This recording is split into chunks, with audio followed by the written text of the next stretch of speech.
नमस्कार, मी गणेश तात्याराम कांबळे, माजी उपसरपंच लोणी काळभोर, विद्यमान ग्रामपंचायत सदस्य। आज या ठिकाणी माझी पत्नी सौ सिंपल गणेश कांबळे, गट क्रमांक 41 लोणी काळभोर कदम आकवस्ती वडकी या गटातनं जिल्हा परिषद निवडणूक लढवित आहे।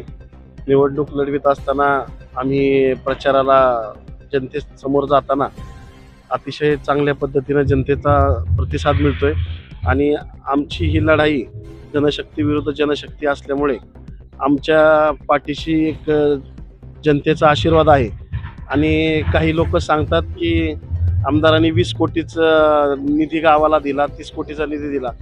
मला त्यांना एकच सांगायचं आहे, आमदारांनी 20 कोटीचा निधी दिला, पण कुठं खर्च केला, कुठं गेला हे त्यांनी दाखवून द्यावं ही माझी विनंती आहे त्यांना। आणि सर्व मतदार लोकांना माझी एक कळकळीची विनंती राहील की जे जनतेसाठी सदैव तत्पर असतात सेवेसाठी, त्या लोकांचा विचार करावा व त्यांना निवडून देण्याचा प्रयत्न करावा।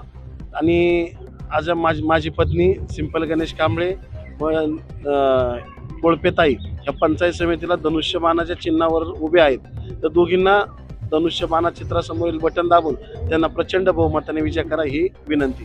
धन्यवाद। महाराष्ट्र पोलीस न्यूज 24 साठी महाराष्ट्र प्रतिनिधी धनंजय काळे।